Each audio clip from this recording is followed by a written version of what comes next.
3, 2, 1. Let's go!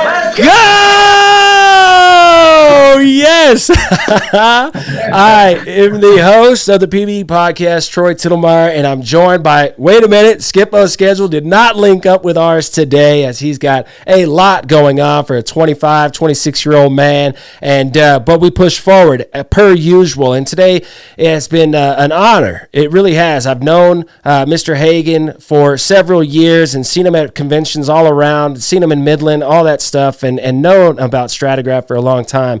But this was the first time that I was really able to dive down into the history of it with them, and very, very fortunate. I'm very excited about the production of this show, all in the point of we need to be together. We need to see you there at the Southwest Section AAPG event, June 26th to the 30th. You do not want to miss this event in Fort Worth. Stratagraph is going to be there. PBE Podcast is going to be there. This show and everything about this show, the art of relationships and all that stuff that has to do with this. Very, very exciting time to get together and share in this excitement, be together for this growth that's to come. Mr. Hagan, please introduce yourself and the team we're looking at here. Hi, I'm William Hagan. I am the CEO of Stratagraph, and this is Wayne Cook, our Director of Business Development, and Emil Stretcher, our Marketing and Communications Specialist. Right on, man. I've really, really enjoyed this show with you guys. I feel like I can definitely shake your hands and have a good time for the rest of my life. I feel like I know you. All right. But we're tuned in to the War Room with Stratagraph. That's what I keep calling it in this show. And let's go around the horn just real quick. What really dropped out for anybody from this show, and what are you looking forward to the most in the Southwest Section AAPG? We can start with Emil or Mr. Cook, whoever wants to start. Well, I'm just excited to be able to be around people once again at the convention and to learn a whole bunch. We talked about the BP spill, and I'm new to this. I'm new to this field, but whenever the BP spill happened, I was in middle school, so there's a lot of things that I haven't been able to be there for, but I'm excited to learn about it and learn a lot of stuff at the convention and to meet new people and see everything that they've gone through during this time too. Well, when the BP spill occurred, my kids were in middle school. It's not, a little bit older, but I think the best thing is that we're looking forward to is learning, what from some of the courses that are going to take place in Fort Worth, and then seeing our friends again for the first time in a while, just to hang out, enjoy each other's company, and visit Fort Worth and Dallas. Love going up there, love the people, and really interested in the tour to the Whiskey Ranch. I think that's possibly one of the highlights. Agreed. I agree. And our party. Our party. How can I forget our party? Right. Yes, of course, the party. There'll be whiskey there too. Yes. Right. I think it was, this is great, and I enjoyed it, and I'm looking forward to the show. I think I usually have a good time at conventions, and I think this will be no different, and visiting with clients we haven't seen in a while, and some of our sales guys I haven't seen in a while. I'm excited about that, and just having a good time and celebrating our 60th year, and spreading the word. The oil and gas is the industry strong and continues to be, and the future is bright. Did we mention that we have a Midland office and presence? No. Do you want to? We'd like to include that we do have a Midland office as well. Sure. I don't know how you want to. Well, we got the Midland WTGS event happening, the symposium in September. Right. We're gonna be there. They gave us. We've already got our booth, and we're set up for that, and we're doing a party there too at the new at the DoubleTree across from the new convention center. So we're excited about that one too. Right on. Maybe PBE could squeeze into that deal too. Oh yeah, I'm sure we can work something out, Troy. Right. We're going to be there. They gave us the opportunity. We're going to do some really cool stuff live from the showroom floor and from the presentations in play and going live, doing the core room, doing some filming and live stuff from the core workshop. And yes, we'd love to do a live show from DoubleTree with you guys and help just continue to raise awareness and get the engineers involved in Midland, get the production guys involved in Midland. Like Sure. The times of integration are now. The growth is happening, and it's happening for the people that are investing in being there.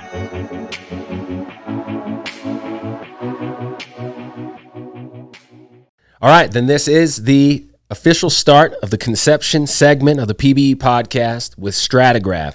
The team, we're looking into the war room at Stratagraph, where the plans happen in order to help operators make the important decisions of why are you landing here? Why are you keeping your wellbore here? Why are you perfing here?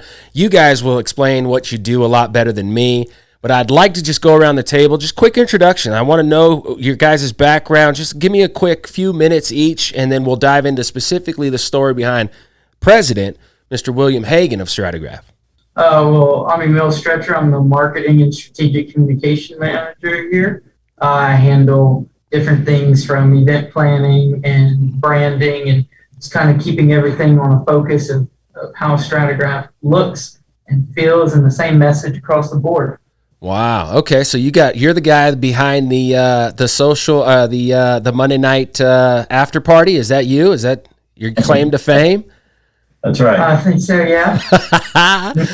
Right. Oh, well, I look forward to being there with you and getting to know you a lot more on a technical and just your concepts of marketing and branding. I mean, what an interesting idea, and one that I'm not too familiar with in any other companies that I keep up with, that I went out and hired someone that specifically has your talents and your ability in the oil and gas industry. So I'm really, really intrigued, man. I look forward to meeting you at the show.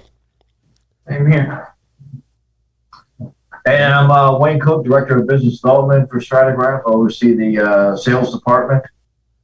We've got a staff of 7 salesmen branched out throughout the Gulf Coast. Wow. We cover everywhere from Colorado, Oklahoma, Texas, Louisiana, Alabama. New Mexico.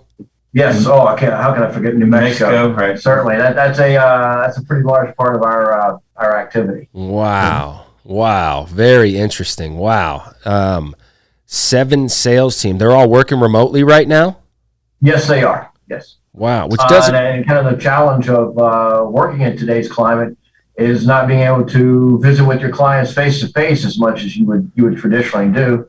So we're relying on Zoom meetings, team meetings, everything, text messages, phone calls, emails, any way that we can to remain in contact with our clients when we're not able to visit with them directly in their offices. Wow. We've really had to get a little creative and think outside of the box to maintain and keep those relationships going. Wow. That must have been a very interesting experience for you, Mr. Cook. Yes. The camera adds about 25 pounds to me. I'm not a big fan of it at all. The COVID 25.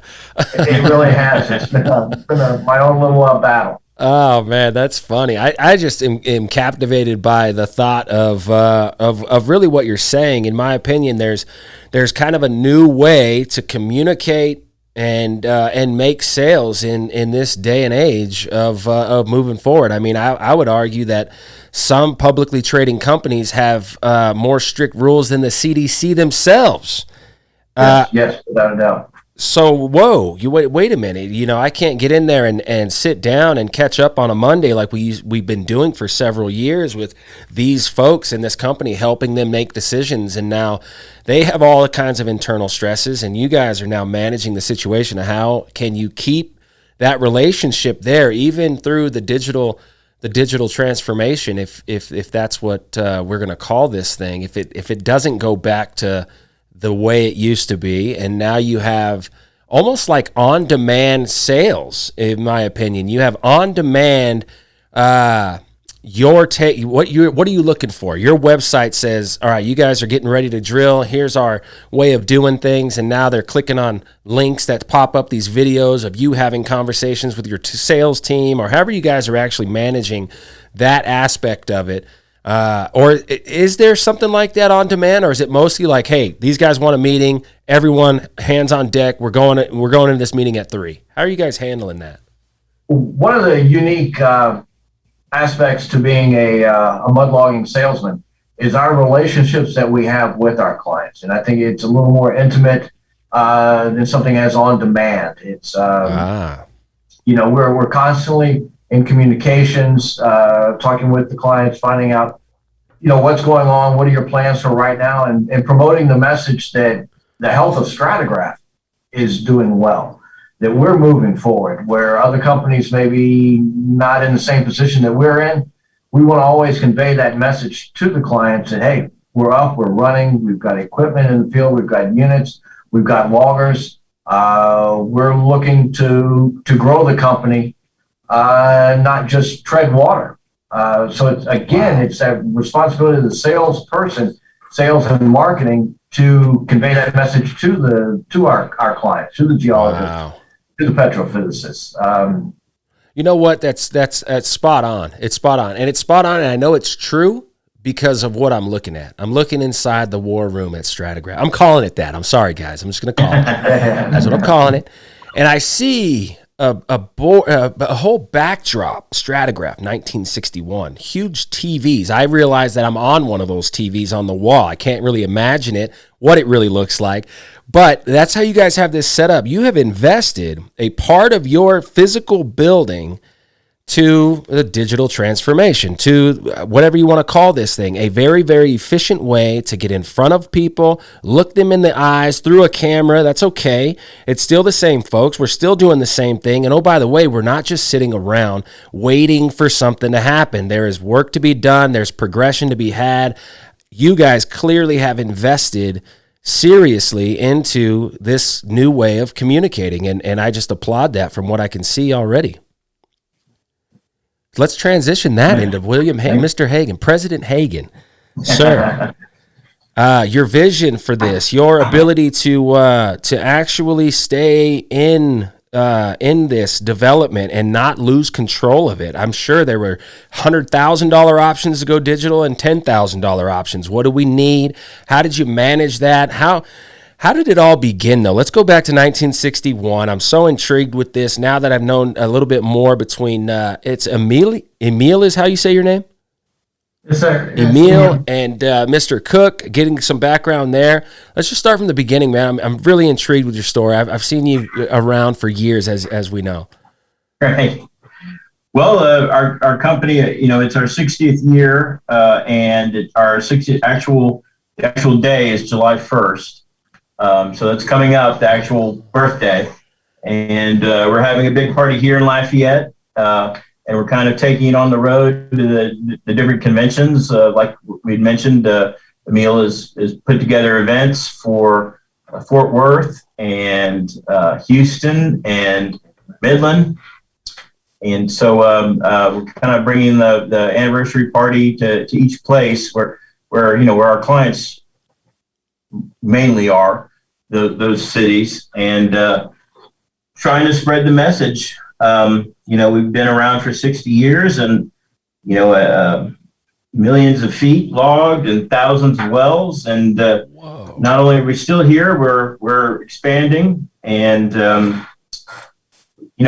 think what you're saying is right. I mean, we really doubled down on the things that on the industry, and gosh, we all hope it pays off, but and I think it will. I think maybe earlier this year, you and I had a conversation where you asked your followers to predict what the price of oil, the average price would be for 21, and I think I said $52. So So far it's exceeding my expectations. Right. How interesting to go back. We could do that. I can go to the results right now. We can call people out. And I think I owe somebody at least a new pair of work boots or something at the end of that year. So I hope I start making some money around here. Man, what a fascinating, quick little journey through that and into today's time. And that's really important. And I think that's exactly what's very intriguing about this transition, or about what's really going on. I mean, you have 61 years of experience, but you could say it's trapped in the walls. It's trapped in the brain of the folks that are going around with all that experience. I think you have figured out that, you know what, at the end of the day, our investment is into our team and our ability to turn us on and put that experience to work in conversations efficiently, comfortably. You guys are sitting around your table, your office. You have the millions of feet of logged information behind these discussions, and I think what you've created is absolutely a very convincing history and really just a service company, and what you're offering to an operator. You could see it, you hear it, you can say it, but I'm seeing it in this room. And how did it actually begin for Stratagraph? Who's the guy who started this? And where was it, out of Louisiana? That's right. It was my father started the company in 1961. Wow. And, so Billy Hagan, and his story was basically he grew up pretty poor in North Louisiana, and didn't really like that much. And they had my grandfather. His father passed away when he was 14. Oh wow! So he kind of had to take the reins to help support his mother and his sister.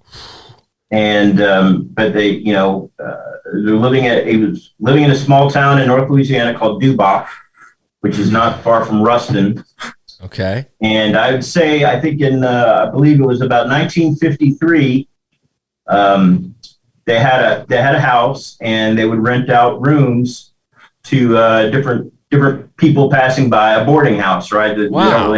Don't really have much anymore, unless Airbnb, you want to call it, right? He invented Airbnb. Right. Telegraph. I wish. Right. But one day, the family that was renting one of the rooms, the husband got in some trouble the night before and got arrested, and was sleeping it off in the jail. And he was going to lose his job on the rig if no one went out to take his place. So my dad had just finished high school and went out there and worked a couple of shifts for him. And wow. He saw that there's money in this, right? And maybe the opportunity to get out of Duboc and go see the world. And so he was talking to the tool pusher on the rig and telling him what his plans were. And that, I can remember him telling me the story that the tool pusher kind of squinted his eyes and looked at him and shook his two fingers at him and said, "Son, working on a rig is a tough life. But do you see that trailer down there off to the side? That's where the mudlogger works. And he gets to sit in that trailer all day, and he's not up here on the floor and working with us, and keeps all his fingers, and it's a good life." Wow. So he went to, he said that he went down, talked to the logger, and found out the name of the company. And it was Hike-A-Log, which was the very first commercial mud logging company. What? Right. And Hike-A-Log is still around today. It's now the bit company, right? But it's transformed. I think Baker Hughes owns them. Is that right? That's right. So he got hired. He went into Shreveport and interviewed, and they hired him. And he followed the rigs around for a couple of years. And then in 1960, he moved to Lafayette and worked a few other places. And then in 61, went out on his own. Whoa.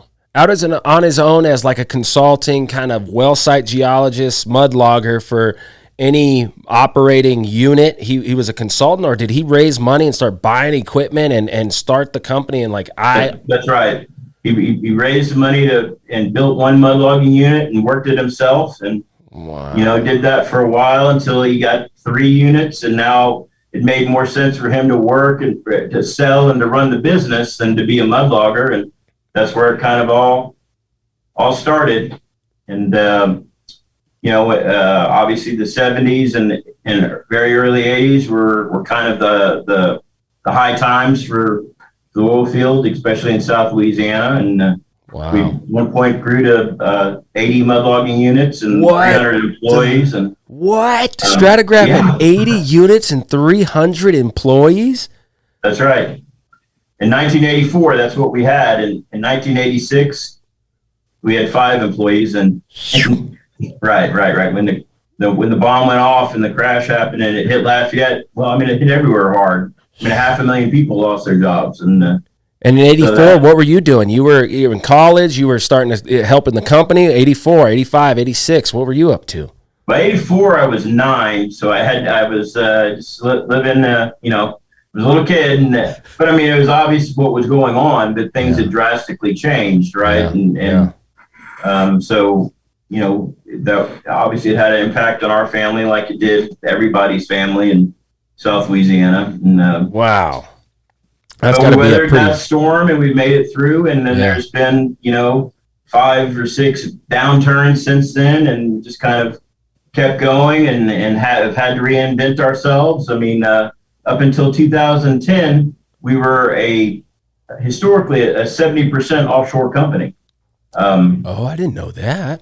Yeah. Wow. And then then we had Macondo and the BP spill, and we had to the moratorium, and it really shut down offshore drilling. I remember the day after it happening, getting the calls here that the units coming into the dock. People were just wholesale releasing drill ships and semis and you're talking about the 2008-ish or whatever that was, the big BP spill?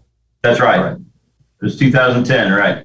Wow, I feel like obviously that's put a dent in the offshore industry. It still hasn't really recovered. Wow. And what I've been told in my experience was that's what really made folks do a big U-turn and go back into the Permian and say, what do we really got here? Let's put some money into this. Is that accurate? No, I think that's accurate. And the other resource plays like the Eagle Ford and the Haynesville working out, it made them stop and everybody knew these formations were here, right? But they just never thought about drilling them laterally. So when that happened, I think it started, where else can we do this? And that, the Permian is established oil field for 100 years, probably something like that. And they came in and started drilling those formations. I remember logging wells in North Louisiana for Phillips, and we would drill through the Haynesville all the time. And blow right through it. It would just be a blip on the gas detector. It's a pretty good show here. We always see that, but they haven't found a way to produce it. Wow. We would drill for the James Lime and it's things like that. And then finally, when those guys from the frackers figured out how to drill horizontal wells and frack them, all these fields became relevant, or not relevant. Superstars. Wow. Isn't that interesting, man? What an interesting time.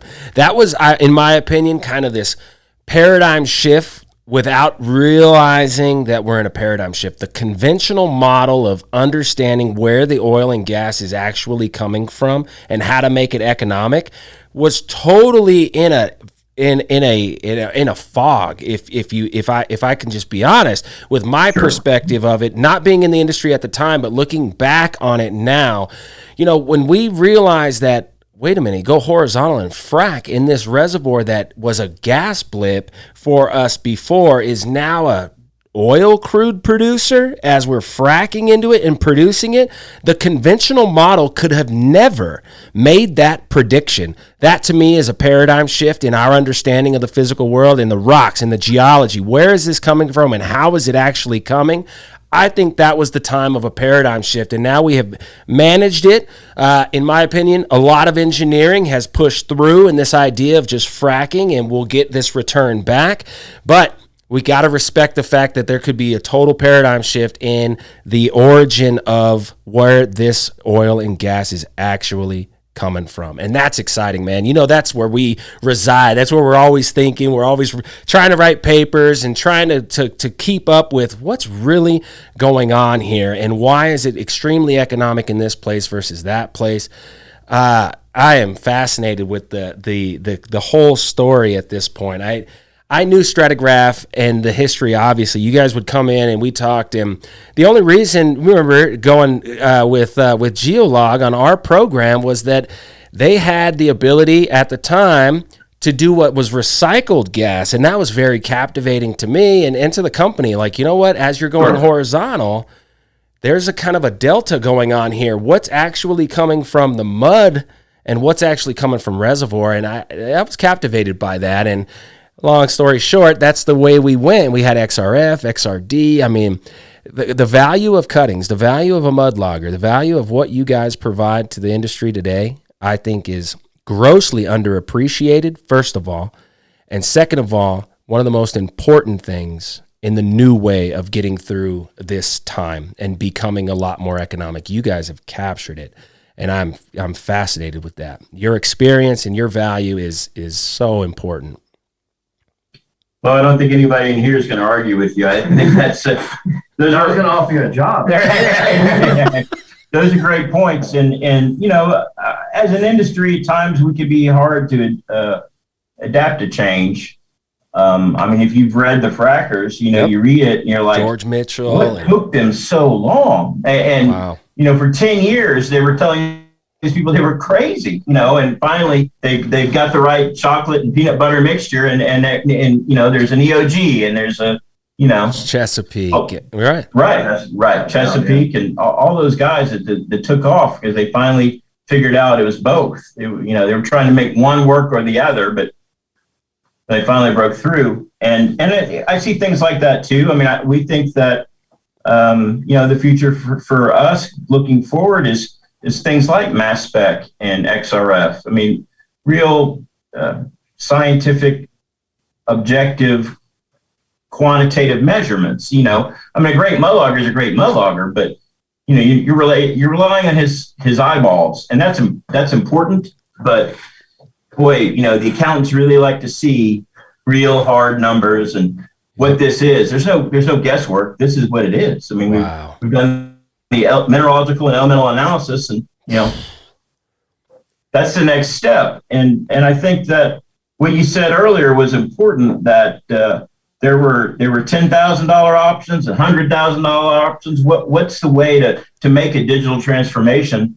And the best answer I can give you is it's trial and error. I mean, you know, you look at some things and well, that's just unaffordable. We can't do that. But we had to try several things and check them off the list. Like, well, that didn't work. So what's the next step? You know, and kind of embrace and experiment with the different technologies, and you know, getting a Bruker XRF gun here and playing with it and trying to figure out how that will help our clients and getting that into the field and things like that. It's just, you know, we're same thing with mass spec and XRD and our partnerships. I think we really relied on partnerships with companies like CoreSpec and Petroscale, where we can put together our rock prop model and, you know, we do high level cuttings analysis where the cuttings analysis tells you the same thing that the core job can do. And you're saving thousands, you know, tens of thousands. That's a heck of a statement. And, you know, I believe what you're saying. You know I do. And is this what we're going to get to in the drill down segment of the show? Because over the last few years, there has been these mergers and what look like maybe buyouts, as I quickly remember, Stratagraph and these companies coming together. Are we going to talk about that in the drill down segment and then this total package that you have today? Because I don't want to get people confused that you're just a mud logging company. That's right. Sure. It's far beyond. Absolutely. Okay. No, that's what we're here today to talk about. We've done, you know, this is, I really mean it when we say we've doubled down this year. We've started a chemical division to sell production chemicals and completion chemicals for wells. Is that right? That's right. Right. So you're talking the surfactants and the clay stabilizers, like you're getting into that game? Yeah.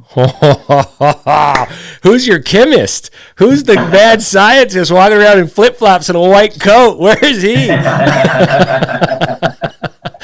Man, that's incredibly interesting to me, because how did that actually develop? How did you take a company built by your father's hands and on the backs of this amazing talent and obviously a teachable talent too? He Right. learned it from the grassroots, and then he owned a company that had 300 employees and 80. He was obviously a great teacher in all of this too. But now you've taken it to totally a next level, in my opinion, if I'm understanding that correctly. It became a kind of a look. I don't have to tell you that looking back over the last 10 years, the exploration game has been a roller coaster, right? But production has been fairly consistent. I mean, the production budgets don't get cut because they have to have that. So that was always kind of in the back of our minds, but then because of COVID and the downturn, there was a chemical company here in town that I had some friends working at that, they weren't going to make it. And there was an opportunity, right? It happened a lot faster than I thought it would. Wow. But because we were kind of thinking about months out. And then we get the call that the companies we're shutting down, and if we don't move to grab our clients or keep our clients happy, we have a chance of losing them forever. So I mean, it was literally a weekend decision. Oh my gosh! Wow! So we jumped in with both feet, and now we're running it all here out of Lafayette, but we're servicing South Texas, West Texas, North Louisiana, everything. From here, and our great guys have come on board. The future favors the bold, man. The future favors and, the bold. We had a geosteering partnership where we outsourced our geosteering, and that came to a close. And this year we've started our own geosteering division. And we're working our first projects right now. We've got it up and going. They're running. We're steering right now. So that was another step we'll hope the right direction. Another service offering that we could truly say that this is ours. It's not outsourced to another partner. Although partnerships are good, but this is a service that we can take full advantage of by offering ourselves. Wow. It's reminding me of a recent study of my own that I've kind of gone back in, and it's just this, it kind of goes back to Dave Cannon's original shows with us at PBE. Right. He talked about the laggard stage and innovators versus early adopters and all that stuff. I mean, I feel like you're writing a new story along this path with these decisions you've made over a weekend, and your vision, really business wise, to me, very, very inspiring. And I feel like I'm following the logic there. I know the details must have been a heck of a story. It sounds like a Netflix documentary, honestly. But man, so where I was going with that though is that this idea that the innovators and the early adopters, who are they? Like, who actually is that? And we talked about, as an example, the frackers, right? 10 years before their time. They were the innovators, and they were probably laughed off stage, and who knows what they had to deal with of being the innovators. It's not easy to be the innovator, no question about it. And even the early adopters, but what I'm going with, general concept on the business side of this is it more the operators or is it more the service companies? Who are the true innovators in this industry?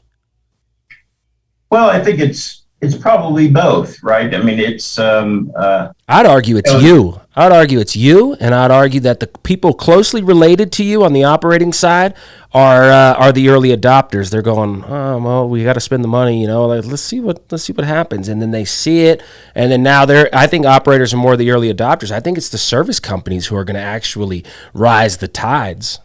Well, I think that we'll figure out a way to do it, but a lot of, there's several concepts we have here that came out by having discussions with clients and geologists that say, what would be helpful if we could see this? Wow. Or if you could put this on a log, that would be great. That's where the magic happens, man.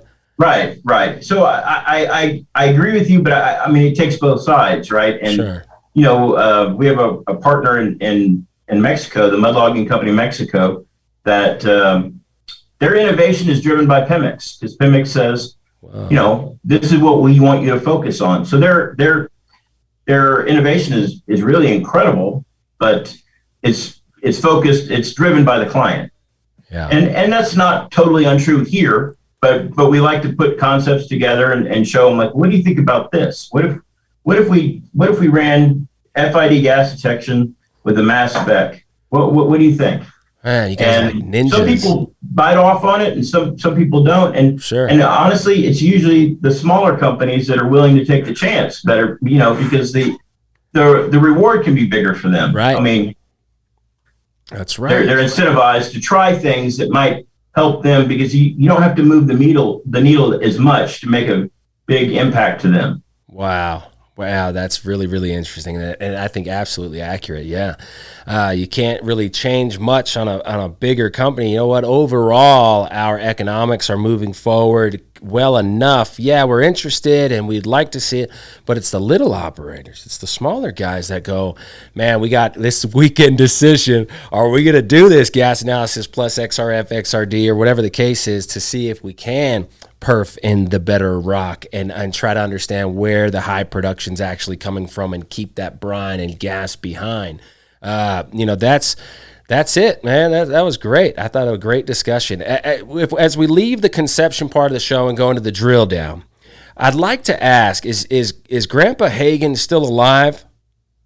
No, he passed away in 2007. Wow, 2007. What was it, that in your opinion as a son and watching all that happen, very, very unique perspective, what was it that you have gathered from his experience and his knowledge and wisdom and watching and growing up with him and watching through trial and error?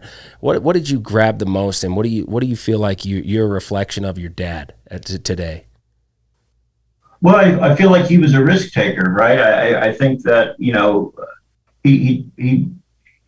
he made measured decisions at times, but it all could have gone wrong at any moment's notice. But he had to be able to live his life that way and be okay with it. Some people don't start businesses because they can't sleep at night with that hanging over them. So if you can deal with that kind of pressure, then it's for you, right? And that's the main thing I learned. One of the main things I learned from him. And he would make mistakes.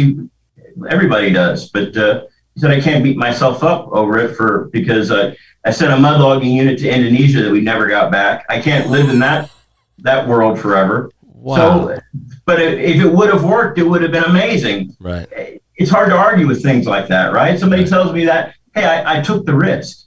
That's valuable to me, and that's a valuable lesson to me. I try to when we're doing the things we're doing, and it's lean times. We're investing money that maybe we should hoard, but nothing happens if we don't do something. Wow. Right? We could sit down and wait for things to get better and hope $100 oil comes, but no, let's go out there and capture the market and show them things that that they may not even know they need, but once we show it to them, they can't live without. Man, right on. All right, same question to Mr. Cook and Emil, but about William Hagen. What is it that you think that this president and CEO of Stratagraph, what do you see in this man? What do you see in this company and where it's come from and where it's going? What are you guys most excited about over the next couple of years? Our growth, reaching our potential, setting goals, achievable goals, and then some goals that we may fall a little bit short. We want to be able to provide the best possible service, complete service that we can to our geologists, petrophysicists, and as far as the rock crop and some of the alliances that we have, the services that we can provide to the completions folks. Right. No, as far as William himself, I knew Mr. Hagan. Mr. Hagan hired me back in '97, and they do share quite a few similarities. Having a vision for the future, being determined to take that chance, take that risk. Now William does get tense from time to time, so I don't know how well he sleeps. Probably shouldn't have admitted that. We could edit it out. And having self-confidence to make those difficult decisions, to take a risk, to weigh out all the different factors. We're at this point in time, we're trying to expand, not just domestically, but also internationally. At a time when, as William said, funds are not just flying through the window.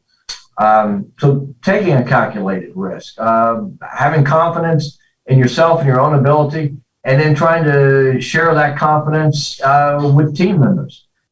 William does wear the big hat, but I feel that he does solicit, incorporate some of the ideas that we have. Wow. So it's we see a positive future. We're not waiting for something to happen. We're going to be prepared for the $100 oil, and by kind of spreading out the risk through the Stratachem, through the chemicals group, we'll be able to weather some of the peaks and valleys that you're always going to see in our industry. Right. What an interesting opportunity, and what sounds like a great opportunity for you guys now to build forward. It sounds like you're just getting started. At the same time, we're getting some momentum back. We're getting the reality of the industry is here, and it's going to be here for any foreseeable future, logically. So let's manage this situation. Let's manage this resources, and we can get better. We're working towards that. We're putting effort and money to play and get better. We're not sitting back and waiting, because that is more risky, in my opinion, than doing what you guys are doing. You are putting money out there, and yes, everything has risk, but at least you're challenging that risk. You're attempting to lower that risk with what you guys provide. Sorry, Emil, that's a tough act to follow, man. Hired by the grandpa, been since '97. He had some great stuff, but tell me a little bit for you. How long you been there, and what do you think about Mr. Hagan? Well, I've only been here for 6 months, but I can tell you that just from what I've seen, everything that Wayne said was spot on, because we're 60 years old, right? And at first that sounds like we're just old, but you don't get this old without being relevant and being innovative and taking those risks. And from the very start of this company, taking a risk to start it, and building it and working hard, all of those values and traditions, everything that comes along with it, is reflected not only in the company, but through our owner and CEO, William Hagan, and the trust that he has in all of his employees, all of his team members. When he has a vision, he passes it down the line to the president, and then they all trust us to get it done, all the way down to the people in the field, to the people in the office. There's trust all the way, and those same values and traditions are held throughout the whole company. Man, that's a big deal. God, I'm glad I put you guys up on the spot on that. Sorry if you were uncomfortable. But I thought that was really, really interesting, and a great transition into the drill down segment with Mr. William Hagan in the war room with Emil and Mr. Cook from Stratagraph. We are now going to briefly discuss, what is the latest and greatest? What is exactly the message that Stratagraph needs to tell every operator that has dollars being put into the ground, why you are improving their operations, why you are an assistant to their operation? I'm very, very intrigued with all the combined efforts and really what the product is today from Stratagraph. Well, I think our goal is to become a if not complete, definitely a more complete geological services company, where you go to us for mud logging, you go to us for geosteering, for cuttings analysis, and new technologies, getting your logs in a new way, different types of logs, fluorescent logs, XRF integrated, things like things like that, all these changes. And it's adding on to that. And it's just, besides just product offerings and service offerings, we're expanding the company just in general.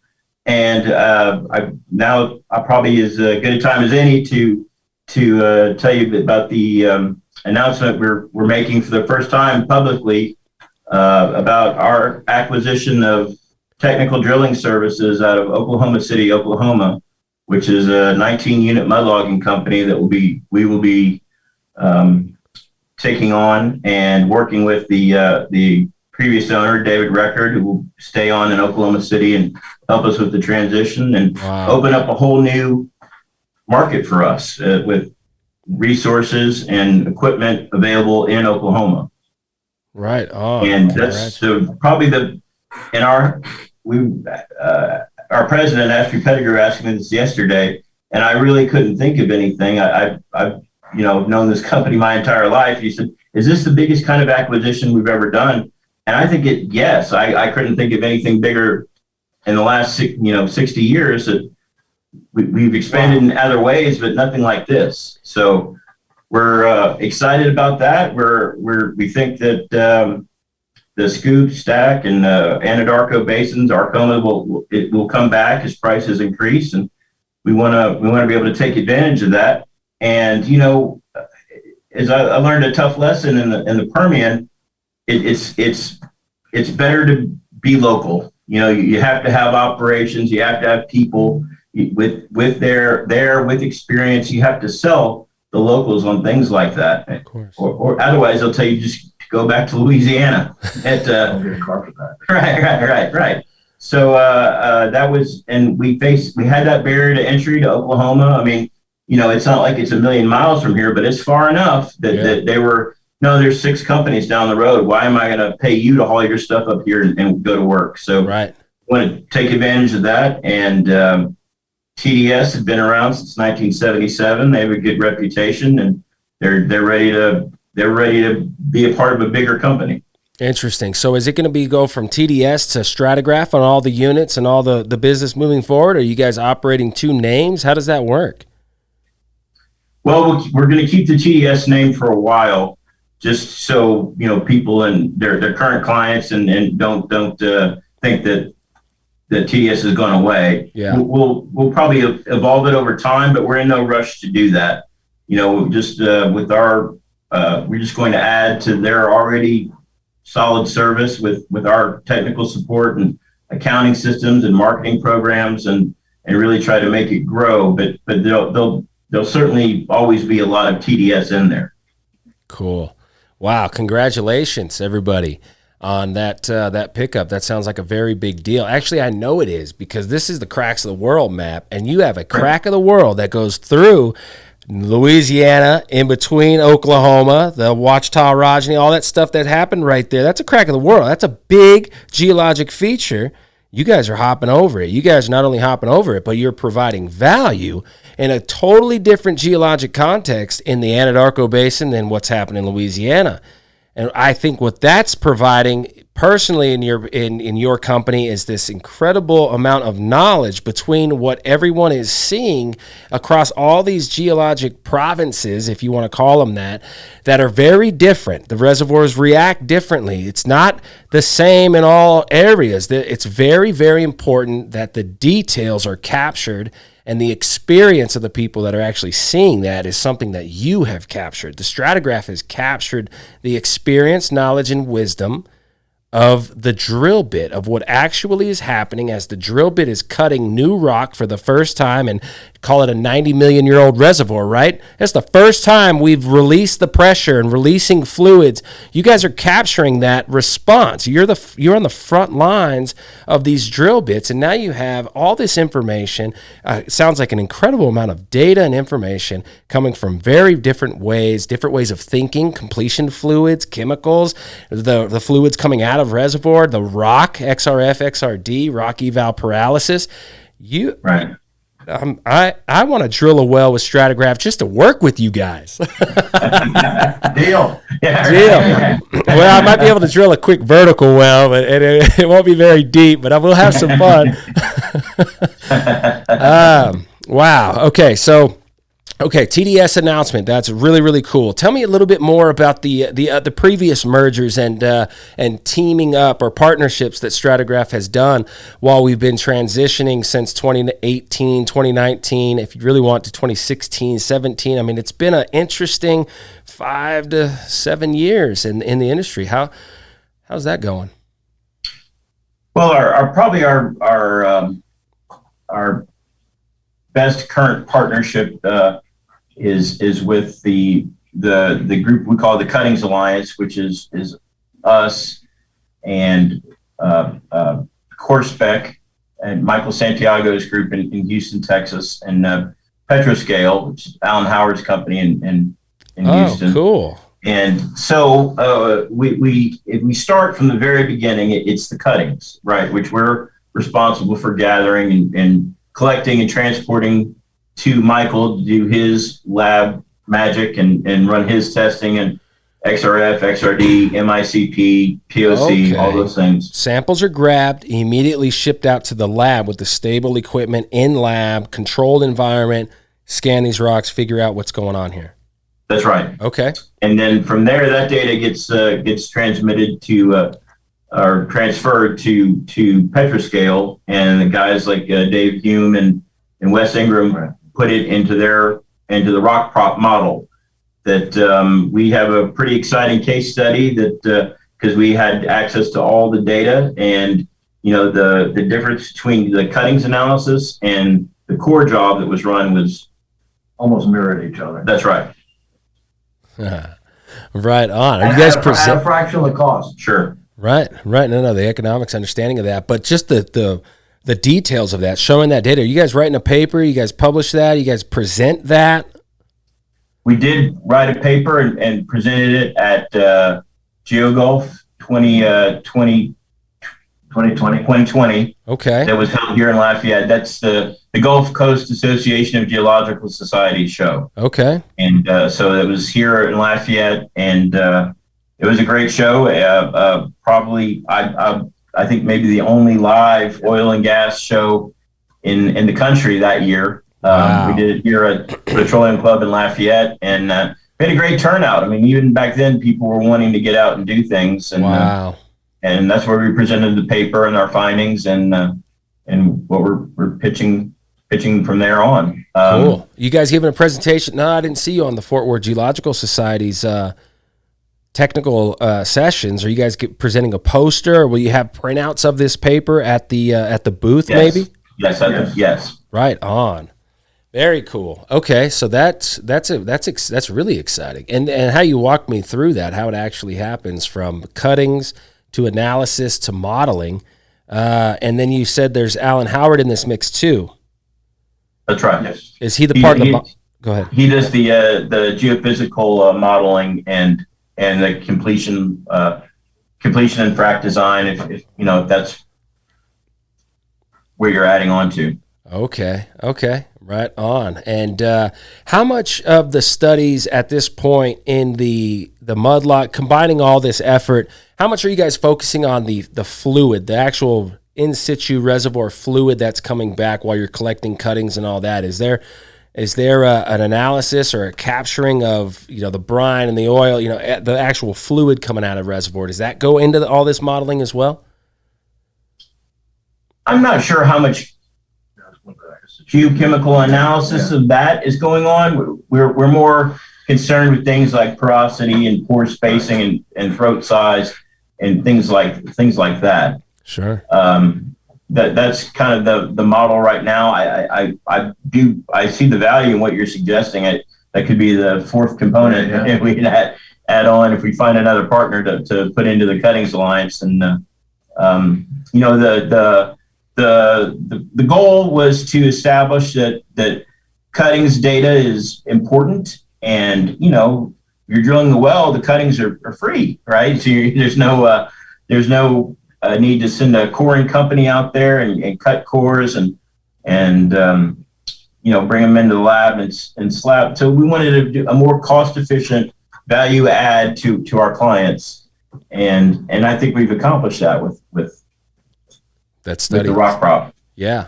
Yeah. That study that you guys, apples to apples. What area of the country was that in? The study from The Eagleford. Wow. Cool. Yeah. Right on. I'm definitely going to be. We were lucky enough to work with an operator that gave us access to all their data. Man, isn't that amazing? I think that's pretty rare in itself, isn't it? Sure. Sheesh. It was, but we have a good relationship with them, and they learned things from it too. So obviously they have access to all the results, all the findings. But no, it was a great project to work on, and we're happy to promote it. And there are different areas that all over the country that it's applicable to, and again, I feel like the companies that are most interested in this are the smaller. I won't go so far as to say just independents, but mid-size and smaller companies that don't have an entire petrophysical department and a geochemist on staff. And, they're outsourcing these things anyway. So if we give them a better option, working closely with them and walking them through the process, they like it. Oh, I bet. I mean, that's why you got a team around you that's excited about working there, Mr. Hagan. I think that you got it. You built that. Now it's, staying focused on that and getting through this time.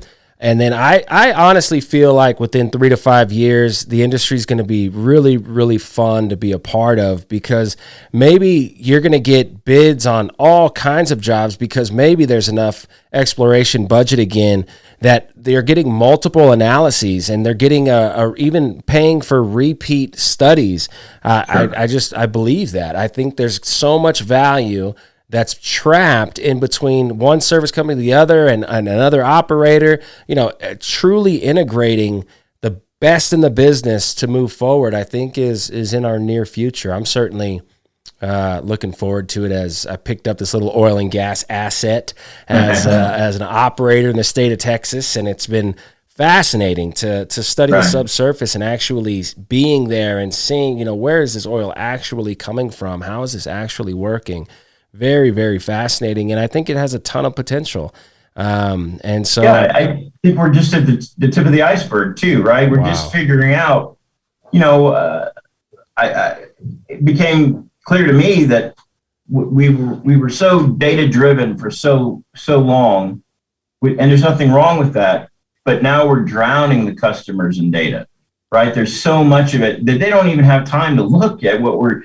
So there needs to be some level of analytics here, and I think we're just starting to figure that out. And we're working with different groups and talking to them about what does it look like, how do we visualize it, what's important, and and from a business perspective, we look at what does no one else have. I mean, we like to do that, obviously, but that's not always the answer. It's just what if we put all this data together and put it in some kind of composite form. Is that attractive, and does it answer questions that they don't have to figure out? And I think the answer to that is yes. They need that, especially the younger operators. I mean, they're all crave data, but what does it mean? If I take a mass spec log that's logging C1 to C17, wow. And plop it down on their desk, they'll say, well, what does that tell me?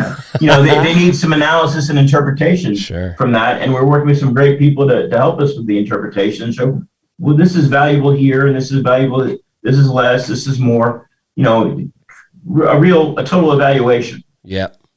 And a total evaluation of the physical world. That's what you guys are actually doing. You're capturing what's really going on in the physical world. What is the elemental makeup of this material or of this fluid, of this gas?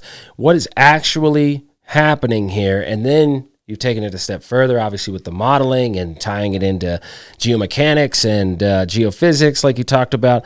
I mean, that's an interesting model. That's a very interesting business model, and I think you are going to be rewarded in the future. I really do believe that, and I'm absolutely rooting for you guys. Now that we're coming to the end of the drill down, unless you have anything else that you'd like to discuss on the drill down segment.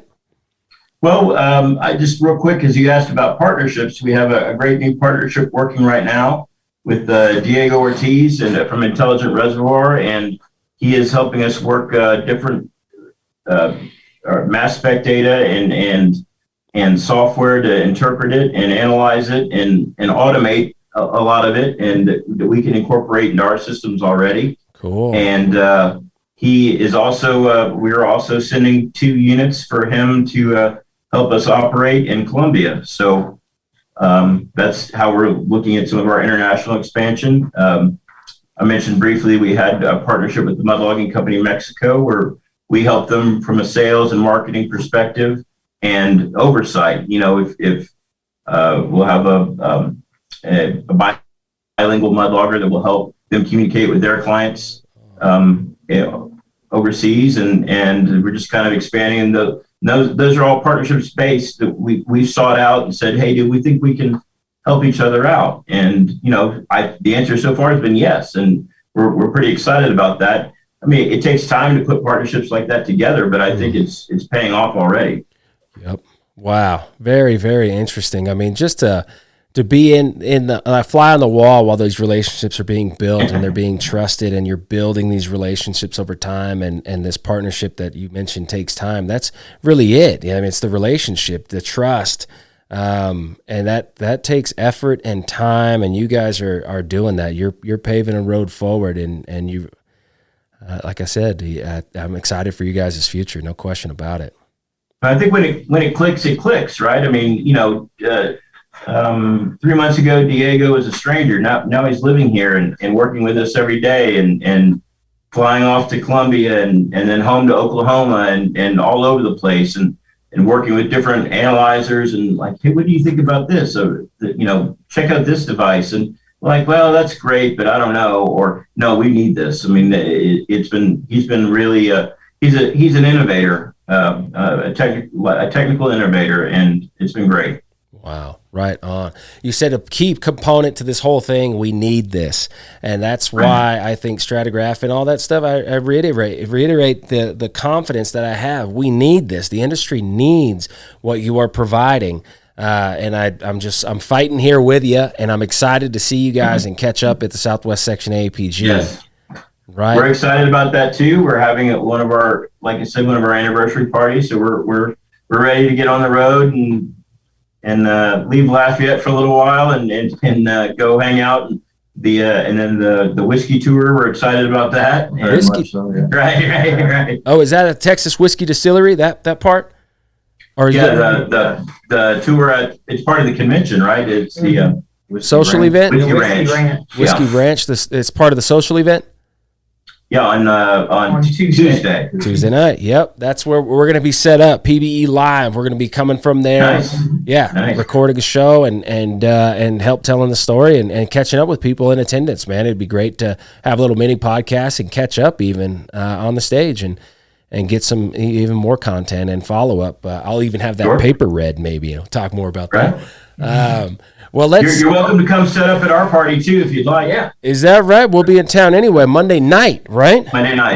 Right after the icebreaker. After the icebreaker, right across the lobby, we're going into Cassidy's, the little nightclub there, and we're doing that. Taking that over for a couple hours. Mm-hmm. So Right on. Hey. I'm sure there'll be some interesting content generated there. No cameras, only audio. Hey, if the invite is there, we are moving up on Monday, and we are there, and we'd be honored to at least captivate some of the stuff in the beginning, some of the stuff in the end, whatever you guys want to do. That would be. Oh, we'd love to have you. Yeah. Okay, right on. Well, we are now officially going into the completion part of the PBE podcast with Stratagraph from the war room in Louisiana, right? Right. Lafayette, Louisiana. And now we're going to talk about really the Southwest Section AAPG. What do you think it is about these conventions. Why was it so important for you guys to be a part of the Fort Worth convention? Just give me some background on really what you think's happening here and how excited you are for this convention. Well, one of the biggest things is what we've been talking about, salesmen and everything like that. A lot of things have been virtual. And this is one of our first events that we finally get to get out there again, meet more people, be there face to face, have a party, finally get together and have a good time together.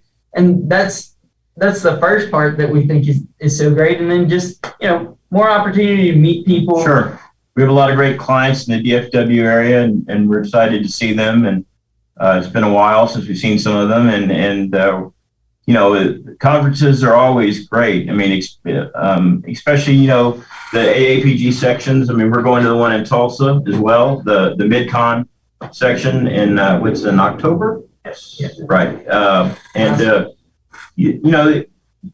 You see things, you learn things, you pick up stuff. I mean, there could be a poster like, wow, we need to look at this. I mean, I know of 2 different ideas that we've gotten and we brought here that I've learned at AAPG and at different shows and Wow. At ACES, So it's always great, I think, to get out and mingle with our people and see how other things are done and try to stay open to that. And I mean, it's just it looks like such a great program, and they're doing some really all out of the box things like the whiskey tour and the poker tournament. I mean, I think that's great. And Trey Cortez in the Fort Worth Society have just done a great job. I think we're excited about it. Yeah. It's always been a tradition or a part of Stratagraph to support the societies. Right. We strongly believe in doing what we can on our side to help in any way possible. It's always a good relationship. It's always a good time to help out our clients through the societies that are important to them, and we always seem to benefit as well. So it's a good symbiotic relationship. Yep. Again, to be able to see humans away from the screen. And that's a great. Wayne brings up a great point. We've always supported societies everywhere, really. I mean, I've been a member of them all at one point or another, or if not currently. And I'm a past president of the Lafayette Geological Society, and Wow. I think we're all involved. The board here now, so for LGS, and so Wow. I mean, my dad always believed in the societies. He sponsored student meals to get the students to come in and sit in on the meetings. And originally they were dinner meetings, but now they've moved to luncheon meetings, and we still do that because we believe in it. I think it's not only the right thing to do, but I mean, it's not purely altruistic. These are all going to be geologists, So, Yep. So I think it's very rare that someone, the HGS, Fort Worth, that approaches us and we don't participate at some level. Yep.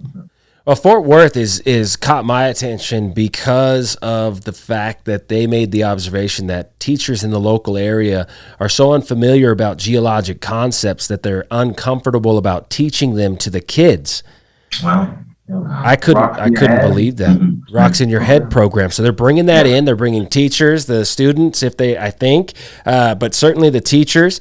And Fort Worth, the city, it seems like, is a great, real big and positive supporter of what we do in the oil and gas industry, and the fact that we are just trying to manage this situation. There's not this, controlled thing that it's all about making money and all that stuff. It's just complete nonsense.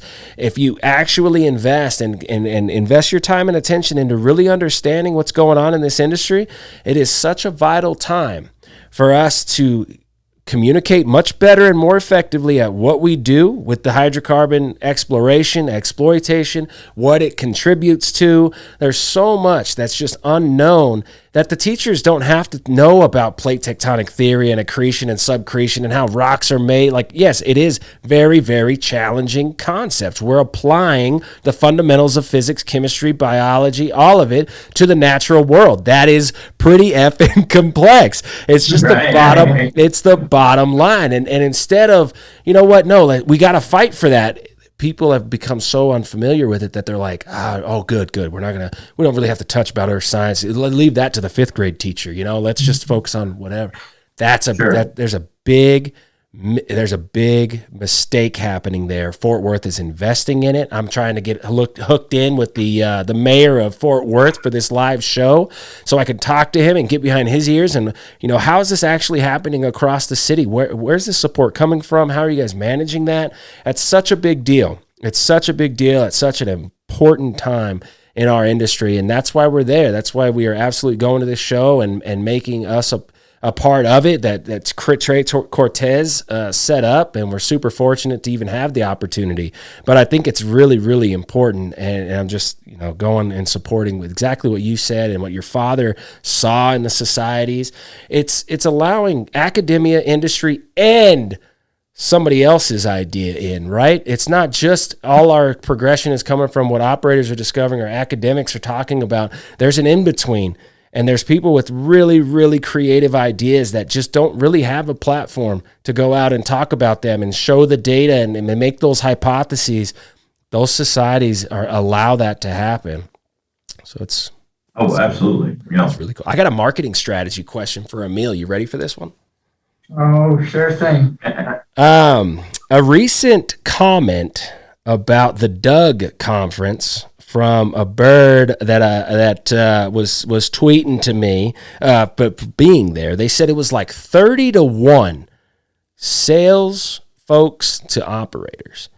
And they said by the end of the conference, you could feel it was almost exhausting that it was so much sales and it just seemed like the operators were overwhelmed by the sales that was happening at this event. How are you going to manage that, or what are your thoughts on managing that? I agree with the party and that after party. That's a great way of just letting people just relax, let your hair down. We're not here to bug you about everything. We're just here to meet you, make some card exchanges, blah, blah, blah. But what do you think for the Fort Worth Geological Society, this event in particular, what's your strategy going into this, and what do you think of those comments?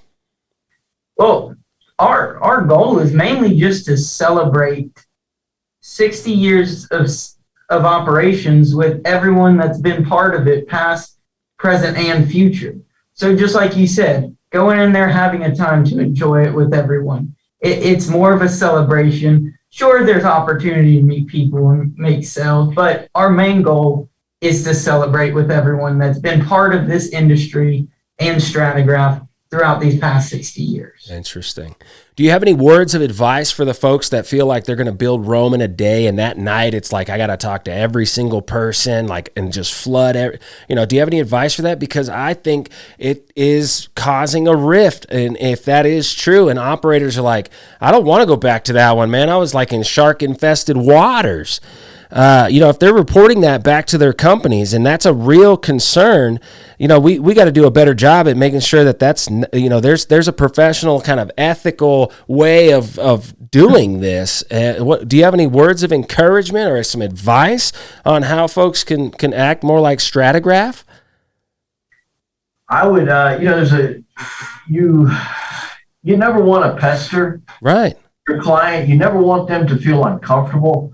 You don't have to develop that tremendous relationship in 5 minutes. You get to know someone, learn about them. You can talk a little bit of business, but the majority of our interactions with our clients, it's Saints football, Texans. It's how's your family? You guys were traveling for that soccer game and the basketball tournament. Truly get to know someone before you start.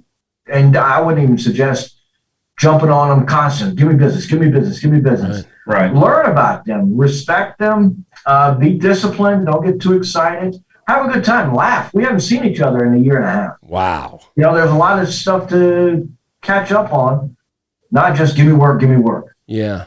Yeah. And they're not doing it on purpose, right? I mean, that's the good point to make. They're excited. Sure. And we're not a high pressure group, really. I mean, we just aren't. I mean, and I'm okay with that. And and look, I've been to shows like that. I mean, we both have. Wayne and I we've been to 20,000 conventions. And I've seen that before, and we've been to conventions where like there are not a lot of operators here, but there are a lot of salesmen. And it's exactly right. You got to stay away from the swarm of look a customer. You can't do it that way. Yeah. And honestly, I'll be what I think that's a legitimate gripe that whoever tweeted that out is making. But I got to tell you, it's no fun on the sales side either when it's like that. It's not a good time for us either. Right. I just soon go home when I see it like that. It's just. But it's important that everyone is cognizant of that.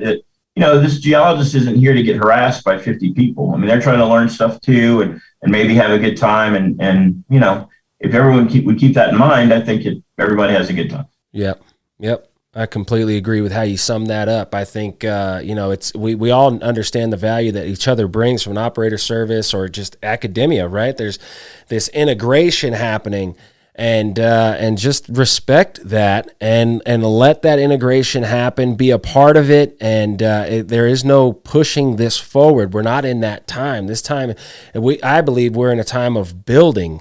And building relationships takes time, and it's going to work out much better if you just keep that organic and let that go and let it develop. And the operators will say, okay, I really enjoyed that. I got time to look at the posters. I wasn't swarmed or whatever. I don't think that's going to happen at the Fort Worth Geological Society, but at the same time, I don't know. That's why I brought it up. I wanted to hear what your guys' thoughts were heading into this event.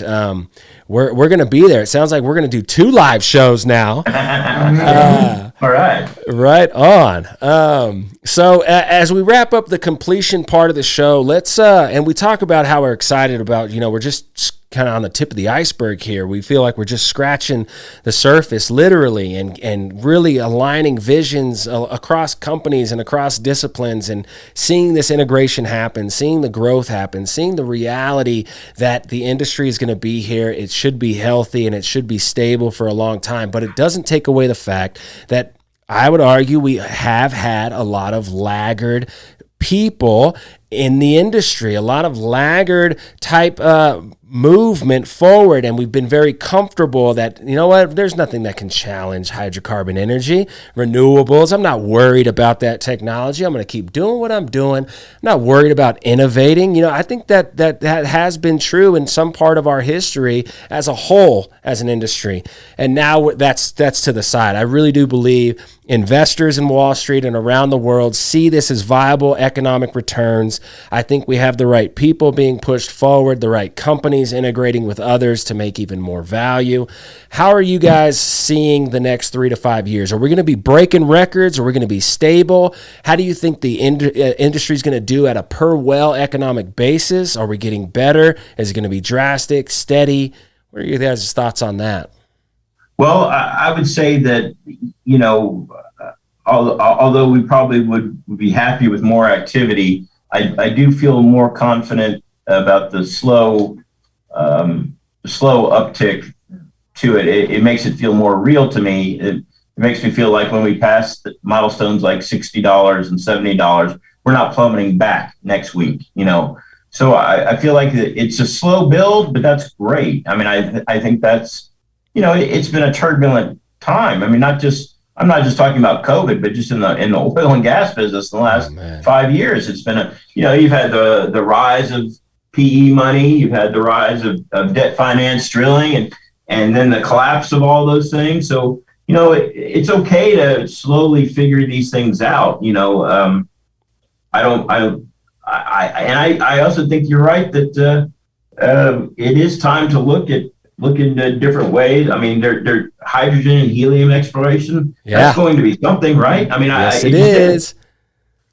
Geothermal. I think those are all promising fields. They're so closely related to what we do as a living, but they're no real threat to petroleum because there's no way that they can replace petroleum anytime soon. That's right. I mean, we're just not all going geothermal next year. That's not happening. But it can all be part of the pieces of the equation, and it's our job to figure these things out. Well, what does that mean for Stratagraph? How do we help with that?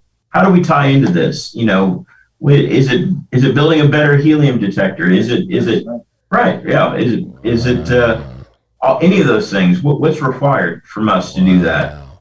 And I mean, we talk to people about it, fairly regularly. So we're trying to figure out what the next steps can be and where do we fit into this. Okay, man. Gosh, you get me excited just listening to you kind of visualize all that out and talk about that, because it's, I think, obviously spot on. We just keep, rooting each other on here. And it's not trying to make it that way. I've really enjoyed listening to your perspective, and I feel like I got some value out of this moving forward. And from my opinion and what I'm focusing on, my time and attention, I got to expand into the metals industry, and man, I mean, Sure. The cuttings in the metal industry are underappreciated. It's all about that core. You got to get the assays that show the whole core with the streak of gold in it. And, okay, well, hold on. Let's talk about that. Let's talk about what you can actually get from cuttings analysis as we're looking for all this amazing material, graphane and graphene. That comes from a graphite shale deposit, kind of a softer rock deposit. Okay, so we know how to handle that situation. We know what it takes to drill through it. Let's core it. Let's break it down. Let's look at this stuff. And it's not just all igneous, right? It's not just all about gold, right, copper, and silver. I mean, those days are still here, but there's definitely exciting time for renewable and this kind of alternative sourced energy for the lithium and cobalt, right, and all this stuff about battery technology that is clearly on a 10 to 20 year journey and trillions of dollars being put into it.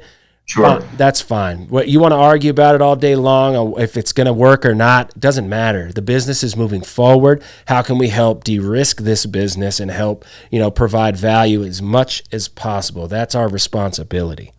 I think that's exactly right. And I've told people this before. I don't know that this is going to work, but I know that there's going to be a lot of money spent trying to figure it out. So from a business perspective, how do we take advantage of that, or how do we help? And I think the lessons we learned in oil and gas are applicable everywhere. And I think my hat's off to the AAPG. I think that they've done some great seminars and Zoom meetings talking about what is the next step for, some of their membership is out of business, out of work, right? So what is the next step for this? Right. Is it? We did a seminar, or attended one, that talked about geothermal and talked about ambient emission monitoring and all these things that their origins tie back to oil and gas. Wow. So why shouldn't we be the leaders in those type of things? I think we've covered everything. We've covered a lot, right? I think it was great. Yeah. From a marketing perspective, we said a lot, didn't we? You want to mention anything about the NASCAR? Your dad's involvement with NASCAR? Oh, we can if you want to. Yeah. From 84 was also a good year for us there too. Yeah. Right. My dad owned a NASCAR team. What? And, yeah. And we won the Winston Cup Trophy, which is the Cup Series championship in 1984. And we had several drivers of note, like Terry Labonte and Sterling Marlin and John Andretti. What? Yeah. Right. You got to meet those guys? Oh, yeah. Wow. Right on, man. That was a whole other aspect of what he did. He was a avid driver, and he mainly focused on sports car racing and endurance racing. We raced the 24 Hours of Le Mans twice. We won the 24 Hours of Daytona in 1984, and he owned the stock car team that won the Winston Cup in '84, and we had a really good run in the early '80s. Where we were finishing the top 5 for probably, I think, about 6 or 7 years in a row. And Mr. Hagan is in the review process right now for a nomination in the Louisiana Sports Hall of Fame.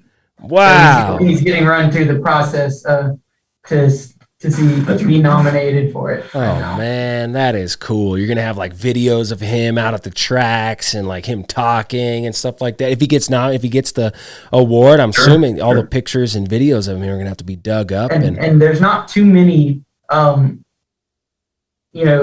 sports racing or auto racing in the Louisiana Sports Hall of Fame. So there's a good chance, more likely than not, you'd want to kind of switch it up every now and then. So there's a good chance that he would actually get nominated and get put into the newest class. I think we find out later this summer, right? Yeah. Right on. So that's a whole nother area that's sort of it's intertwined with Stratagraph. It's separate with Stratagraph, but it's all part of our story, Yeah. Well, that's a big part of, I think, sales and expanding and growing and earning that trust, the ability to get people to really understand and respect. And I don't know if it's respect. It's more of like an appreciation that you kind of learn about someone over time, where you get on the same level and it just clicks, and then you guys are moving together forward. I mean, having that story mixed with all the rest of this stuff, I think is why it's so exciting at Stratagraph. The proof is in the pudding, if you will. You guys have the history, you have the proven models, and the proven ability to take risk, manage that into success. And you guys are pushing forward 60 years and ongoing. We'll talk at 160 maybe. Hopefully in person. I want to bring our equipment into the war room next time. Mics across the table. Whiskey glasses are full. And, that's right. Wow. Right on, Mr. Hagan. Appreciate your guys' time. I certainly, for me, the Southwest section is a big deal. As we talked in the show, the bringing the teachers in and teaching the local community more about earth science, appreciating the fact that there is still a lot of unknown with how we understand the physical world, and how important it is to teach that and allow the innocence of the children and these high school graduates to kind of figuring out life. It's not just about MBA and making money. There's so many discoveries to be made. There's an opportunity to be a part of an incredible history like Stratagraph. You guys are the living, breathing examples for these teachers to see, like, whoa, look at Stratagraph. These guys are from Louisiana. How does this work? What kind of opportunities do you have? They're going to get an idea of how you are a business revolving around this amazing industry that has been has done so much for the world. And we get to relay that to the kids and get them inspired about getting back into the real details of it all and reevaluate it. I mean, we have so many new things coming out on the geologic perspective side that it just makes it so much fun. I'm really, really excited about, and really honored to share this time with you guys and really get to know the history of Stratagraph a lot more than I did. My appreciation is through the roof for what you guys do and what you've been through. And then how you represent yourself today. I really did appreciate your time, and I enjoyed the heck out of this show. It was great. No, right on. Well, with all that being said, I think we say goodbye now, and we will see you at the Southwest Section show. We'll be there on Monday night. I'll work with Emil maybe on setting up the details of getting us a stage that night. Yes, sir. That'll work.